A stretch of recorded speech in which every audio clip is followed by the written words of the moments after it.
Another big topic, Taylor Ward, leadoff, right? A lot of people didn't like it after that Twins series, didn't understand it, and they wanted to see Gunnar Henderson. So I wanted to basically put together some slides here and show you, and we can compare them with with each other here to see really if Gunnar is the answer at leadoff. Me, I'll tell you straight up, I don't think Taylor Ward's the answer, but I think he's the best option right now. And we're going to go into why. I understand they won a lot of baseball games with Gunnar Henderson leading off, and he hit extremely, really well.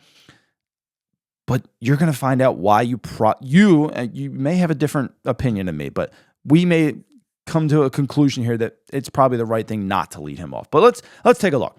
Taylor Ward in this series was 7 for 13, 538 average, 2 doubles, 4 RBIs, slash line of 538, 500, 692, and a 1,192 OPS. He was on fire. 3 hits off the changeup too, by the way. So with bases empty, this is last year. We had this is this year, I'm sorry. 7th most at-bats with bases empty this year. That's right. Do you want Gunnar Henderson leading off with bases empty? So that's 18 plate appearances. Ward's 4 for 16, 2 walks, 5 Ks, right? 2025, last year, we had the 2nd most plate appearances with bases empty. 507 plate appearances with nobody on base for the leadoff hitter. Now, granted, leadoff hitter usually just leads off once a game, right? Well, there's a big thing just because of that. If 7, 8, and 9 are not getting on, what is the point of having Gunnar Henderson lead off? That's my question. And last year, they had multiple people that could not get on in front of him. Now, this year, I feel like the lineup's a little bit deeper, and maybe that works. Maybe. But with runners in scoring position last year, they were dead last with plate appearances with runners in scoring position out of the leadoff spot with just 136 for the entire season. Again, that goes back to your 8-9 hitters just not getting on base.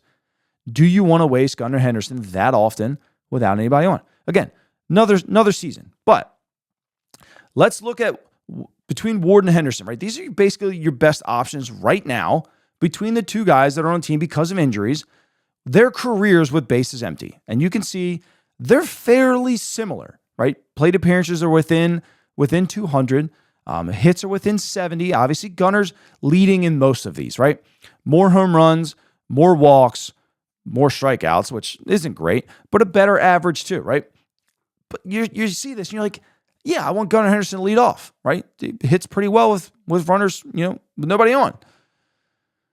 But he's better with guys on. And this is why I don't want him leading off, right?